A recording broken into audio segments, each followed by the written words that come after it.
नमस्कार, मी Avinash चिलेकर. PCB today मध्ये आपलं स्वागत आहे. पीसीबी कट्टामध्ये आता आपण पिंपरी चिंचवड शहरातील जे उमेदवार आहेत त्यांच्याशी चर्चा करतो. आता माझ्यासोबत आहेत फर्ग्युसन कॉलेजच्या निवृत्त प्राध्यापिका, वनस्पतीशास्त्र ज्याला आपण बॉटनिकल म्हणतो, त्याच्या विभाग प्रमुख सुनंदा सतीश काटे. प्राध्यापिका सुनंदा सतीश काटे मॅडम, नमस्कार. नमस्कार. Thank you sir. नमस्कार. त्या प्रभाग क्रमांक 31 अनुसूचित जाती अ मधून त्यांनी उमेदवारी दाखल केलेली आहे. पण सगळ्यात महत्वाचं असं आहे, मला प्रश्न असा पडतो, भाजपला सुशिक्षित उमेदवार नको आहेत का? भाजपला हायली क्वालिफाईड, ज्यांना सगळ्या क्षेत्राचे ज्ञान आहे, ते उमेदवार नको आहेत का? म्हणजे काटे मॅडमकडे पाहिल्यावरती मला तो प्रश्न निर्माण होतो. त्यांच्या प्रतिस्पर्धी 4थी 5वी सुद्धा नाहीत, त्यांचे व्यवसाय काय वगैरे त्या फंदात आपण पडत नाही. परंतु काटे मॅडमचा एकूण ओव्हरऑल संपूर्ण त्यांचा आतापर्यंतचा परिचय ते पाहिलं तर मला प्रश्न पडतो की भाजपमध्ये ह्या प्रामुख्याने उमेदवार पाहिजेच होत्या, पण त्या नाही आहेत, म्हणून खास त्यांना पाचारण केलंय आणि त्यांना व्यक्त होण्यासाठी आपण ती संधी देत आहोत. त्यांच्या समोर 8 उमेदवार आहेत, ते कोण किती शिकलेत वगैरे तो भाग बाजूला ठेवू आपण, परंतु त्यांचं समाजकार्य, नंतर त्यांचं प्रशासकीय कौशल्य, ह्या बाकी सगळ्या गोष्टी जर पाहिल्या, त्यांनी 18 वर्षे त्या डिपार्टमेंट हेड होत्या बॉटनिकलच्या, फर्ग्युसन कॉलेजच्या त्या पण, आणि 33 वर्षे त्यांची सेवा झाली. ते स्वतः MSc आहेत. म्हणजे इतक्या उच्च शिक्षित उमेदवारांची आज महापालिका सभागृहामध्ये नितांत गरज असतानाही त्यांना उमेदवारी दिली नाही. भाजपला काय म्हणावं कळत नाही. मला एक प्रश्नच पडतो त्याविषयी. म्हणजे विरोधातले जे उमेदवार आहेत ते 4थी 5वी 10वी जास्तीत जास्त ग्रॅज्युएट अशा प्रकारचे आहेत. कुठलाही प्रशासकीय अनुभव नाही, स्वतःचं कर्तृत्व किती आहे माहीत नाही. पण या ताई, या मॅडम, ह्या स्वतः प्राध्यापक म्हणून त्या निवृत्त झाल्यानंतर 24 तास समाजसेवेमध्ये आहेत. नुसतं बचत गटाच्या माध्यमातून नाही, तर वेगवेगळे उपक्रम त्या वर्षभर राबवत असतात. त्यांचे पती हे मला वाटतं काही काळापूर्वीच त्यांचं निधन झालं.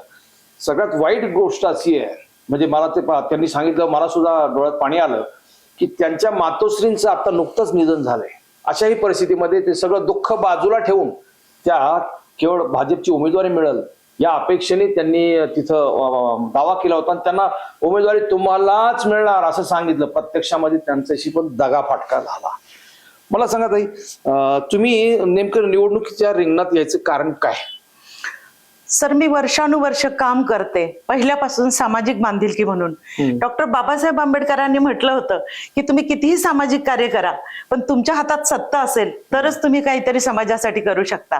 आणि मी हे खूप वर्षांपासून ठरवलं होतं की मी पहिल्यांदा सत्ता हातात घेईल आणि मग सर्वांसाठी काम करेन. म्हणून मी राजकारणामध्ये आले. आणि राजकारणामध्ये यायचं कारण म्हणजे मी काम करतच होते. मी त्या प्रभागातली एकमेव महिला आहे की जी समाजामध्ये काम करत होते, सर्व लेवलला, सगळ्या क्षेत्रांमध्ये. अच्छा, नाही पण तुम्ही भाजपकडेच उमेदवारी का मागितली, राष्ट्रवादी किंवा अन्य पक्षाकडे का मागितली? नेमकं कारण काय? सर, एक तर असं होतं की थोडं सायकोलॉजिकल, माझे मिस्टर वारले, मी आणि माझा मुलगा, राष्ट्रवादीचं ऑफिस इकडं, आणि असं अगोदर मी राष्ट्रवादीमध्येच काम करत होते. पूर्वी मी दिवंगत लक्ष्मण भाऊ जगताप यांच्या बरोबर राष्ट्रवादीमध्येच काम करत होते. आणि मला असं वाटतं की जनसंवाद झाल्यानंतर मी बीजेपी मध्ये इकडे काम करायला लागले आणि शंकर भाऊंना भेटले. तर असं वाटलं की आपण पहिल्यापासून ओळखतो, आपण प्रवाहाच्या विरुद्ध जाता कामा नये, आपण जिथं राहतो तिथं त्यांच्याशी सामावं. आपलं काम एकच हेतू आहे की सामाजिक काम करणं, मग ते राष्ट्रवादीत असो बीजेपीत असो. पण विचार करते की नेहमी चांगलं एक उत्कृष्ट नेता असावा आपल्याला. तर मी दादांबरोबर काम करत होते आणि काही कारणास्तव मी बीजेपी मध्ये गेले. बर. नाही, हे दोन विचारधारा स्वतंत्र आहेत म्हणून मी विचारलं. तुमचा वाढचा विषय वेगळा, विचारधारा दोन वेगळ्या आहेत. सर, विचारधारा जरी वेगळ्या असतील, दादांची आंबेडकर, महात्मा ज्योतिबा फुले ही विचारधारा आणि पुरोगामी हे सगळे लोक त्यांना फॉलो करतात.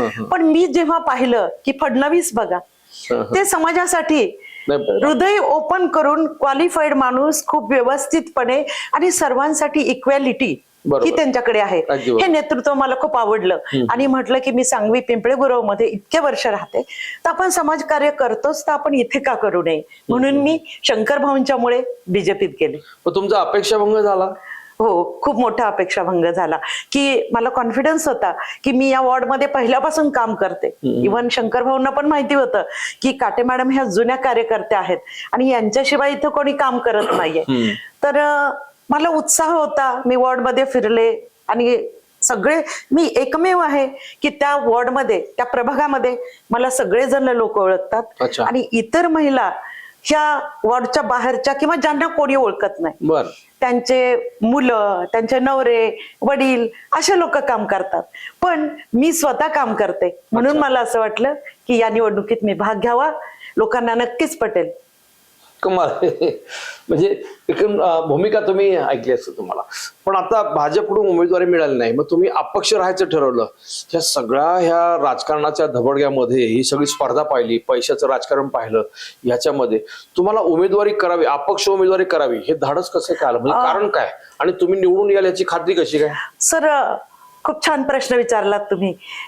मला माहिती की मला प्रभागामध्ये मी जेव्हा पहिल्यांदा वेगळी राहिले नवऱ्याबरोबर, तेव्हा hospital quarter, chest quarters, ESI तिथे मी भाड्याने राहिले 4 वर्ष. बर. नंतर त्याच वॉर्डमध्ये दुसऱ्या ठिकाणी माझं घर आहे मध्ये, CME सोसायटीमध्ये. नंतर मी समर्थनगर मध्ये राहिले आणि आता मी गांगार्डे नगर मध्ये राहते.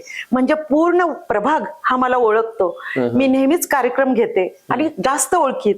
जिथं ह्या बायका पहिल्यांदा येतात, जिथे यांना कोणीही ओळखत नाही आणि मला इतके लोक ओळखतात, तर मी म्हटलं की where I stand, let me C.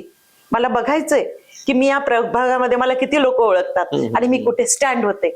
आणि अशीही लोक आहेत की ज्यांना कळतं की अरे नगरसेवक कसा असावा.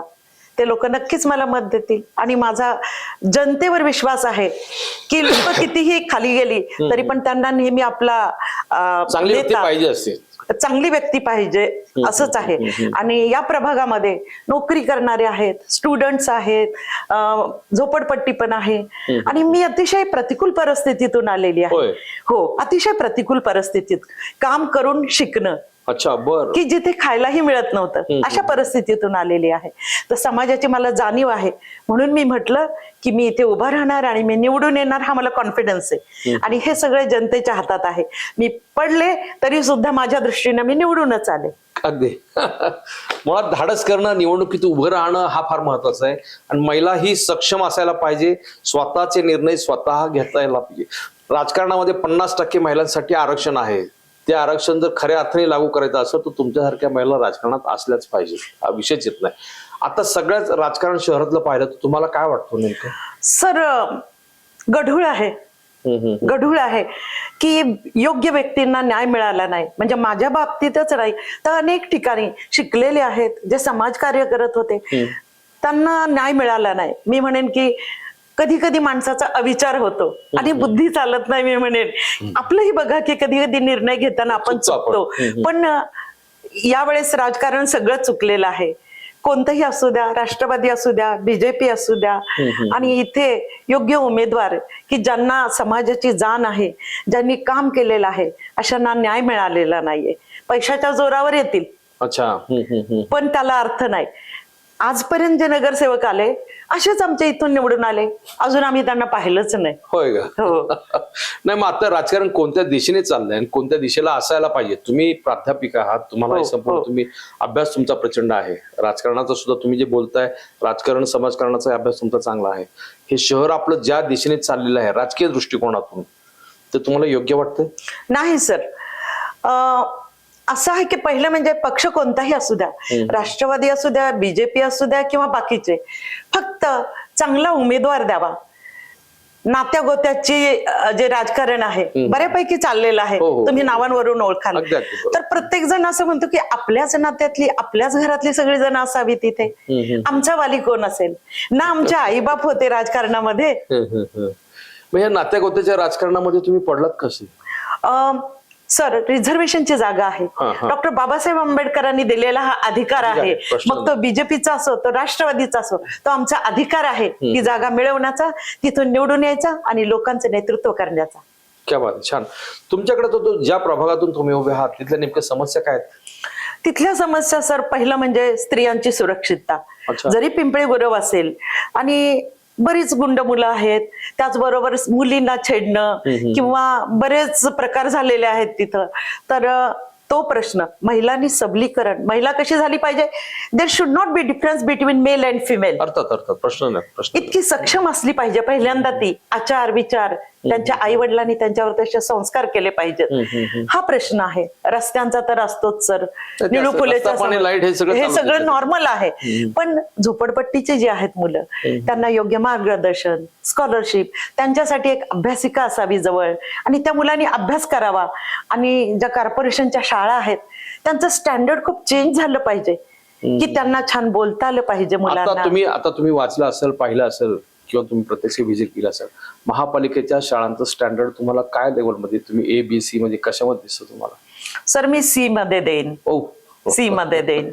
मुलांसाठी तुम्हाला सांगते, सगळ्या प्रकार म्हणजे टीचरांनी पहिल्यांदा मुलांना चांगलं बोलायला शिकवलं पाहिजे, चांगलं वाचायला शिकवलं पाहिजे, चांगलं राहायला शिकवलं पाहिजे, स्वावलंबी केलं पाहिजे, आणि स्पून फिडिंग न करता त्यांना अभ्यास करायला स्वतः प्रवर्तित केलं पाहिजे. ही अशी पर्सनॅलिटी डेव्हलप केली पाहिजे. त्याच्यासाठी वेगवेगळ्या ऍक्टिव्हिटीज ठेवल्या पाहिजे मुलांसाठी, की ज्याच्यातून त्यांचं एक चांगली मूर्ती तयार होईल.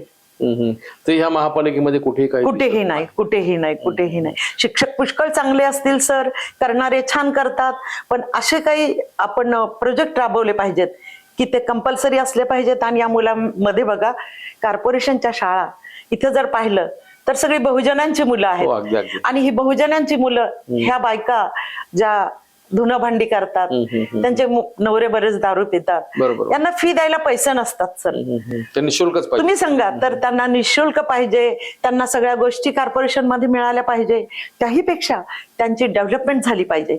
उगीच जे मिळतंय त्यांना भात द्या दुपारी, घरी खायला नसतं म्हणून, किंवा त्यांना हे द्या ते द्या, वह्या पुस्तकं नाही. तुमचं पालकत्व स्वीकारलं पाहिजे त्या शिक्षकांनी. वॉर्ड मधले लोक किती श्रीमंत आहेत, द्या ना त्यांना तुम्ही पालकत्व ह्या 4 मुलांचं. खरंय.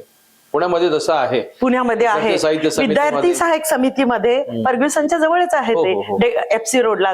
तर बघा, जी मुलं गरिबीतून येतात त्यांना कुठल्या बंगल्यामध्ये, कुठल्या लोकांमध्ये पाठवतात, त्यांचे आचार विचार मुलं शिकतात, पालकत्व स्वीकारतात. तर माझी कल्पना आहे की पिंपळे गुरव मध्ये किंवा पिंपरी चिंचवड मध्ये धनबलाढ्य लोक आहेत, तर यांनी पालकत्व घेतलं पाहिजे. दत्तक घेतले तरी शहरामध्ये फार मोठं होऊ शकतो, क्रांती होऊ शकते. तर तुमचे विजन फार चांगले आहे सर. माझी मुलं, मी फर्ग्युसन मध्ये ज्यांना दत्तक घेतलं, ती मुलं माझी खूप मोठ्या पोस्टवर आहेत, लेक्चरर्स आहेत, MPSC झालेली मुलं आहेत. मी मुलांना असं बनवते की कुठेही टाका, दे शुड स्टँड. अगदी बरोबर आहे. ते उभे राहिले पाहिजे, कुठेही फेका, ऑलराऊंड असले पाहिजे. अशी मुलं लहानपणीच घडवली पाहिजेत कॉर्पोरेशनच्या शाळांनी. ते नाही दिसत मला. नाही, खरं शोकांतिक आहे. म्हणजे पाहिलं आपण महापालिकेमध्ये डॉक्टर, इंजिनियर, वकील, प्राध्यापक अशी ही सगळी तज्ज्ञ मंडळी ह्याच्यात यायला पाहिजे, पण ती येत नाहीयेत. राज्यकर्त्यांची उदासीनता हा सगळ्यात मोठा या शहराचा, म्हणजे तुम्हाला सगळ्या मतदारांना विचार करायला लागणारा प्रश्न आहे. म्हणजे आता प्राध्यापक काटे यांनी, तुम्ही उमेदवारीसाठी कोणाकोणाकडे प्रयत्न केला खरं? आता ते नाही, मी कोणाकडेच गेले नाही सर. मी फक्त BJP कडेच ट्राय केला, मी त्यांच्याकडेच ऍप्लिकेशन दिलं, मी त्यांच्याकडेच इंटरव्ह्यू दिला, आणि मी फक्त BJPचाच प्रचार सभेमध्ये मी भाषण केलं. हो, लोकांना अतिशय आवडलं. त्याचबरोबर फक्त BJPचा प्रचार मी चालत 1 महिना केलेला आहे. 3 वेळा माझी परिपत्रकं गेली. सगळी दुकानं पिंपळे गुरव आणि नवी सांगवीतली मी स्वतः गेलेली, फिरलेली आहे. कठीण आहे. पण तुम्ही हा सगळा खर्च करताय, हा म्हणजे तो कारणी लागेल का हो? सर, कारणी जरी लागला नाही, मला जरी निवडून नाही दिलं तरी मला दुःख होणार नाही. मी समाजासाठी काम करते आणि करत राहणार आहे. ते सगळ्यात महत्वाचं समाधान ते आहे. खरं तर काटे मॅडम, तुम्ही भरपूर काही सांगितलं, वेळ आपल्याला कमी आहे तसा. तुम्ही खरं तर जरी निवडून याल न याल याविषयी मी आता बोलू शकत नाही, कारण तिचा मला तितका अभ्यास नाही. तुमचे प्रतिस्पर्धी उमेदवार कोण आहेत, राजकारणामध्ये मतांची खरेदी विक्री, हा सगळं. तुमचं करप्शन विषयी काय मत हो? या शहरामध्ये आता निवडणूक प्रचाराचा मुख्य मुद्दा हा करप्शन झालेला आहे. सर, करप्शन शिवाय एकही गोष्ट नाही. आणि याच्यामध्ये गोरगरीब फक्त चिरडला जातो, भरडला जातो. खूप. आणि त्यांच्यामध्ये कुठली प्रगती नाही, काहीच नाही. Everywhere corruption is that. Very sad.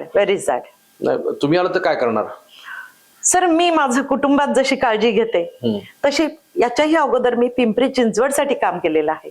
प्रभागासाठी करणारच मी, पण पिंपरी चिंचवड त्याही पेक्षा मी जिथे जाईल तिथे याच पद्धतीने मनमोकळेपणाने एक आई, एक ताई, वहिनी बनून मी काम करेन. छान छान. काटे मॅडम, तुम्हाला आमच्या खूप खूप शुभेच्छा. तुम्ही नगरसेवक म्हणून पुढच्या वेळेस नक्की मुलाखतीला या. जरी नगरसेविका झाल्या नाहीत तरी सुद्धा तुम्हाला पुन्हा मुलाखतीला बोलवणार. तुमच्यासारख्या व्यक्तींची शहराला गरज आहे. डिबेटसाठी अन्य कोणतेही विषय असू द्या, तुम्हाला जरूर पाचारण करेल. तुम्हाला खूप खूप शुभेच्छा. धन्यवाद. Thank you sir. थँक्यू.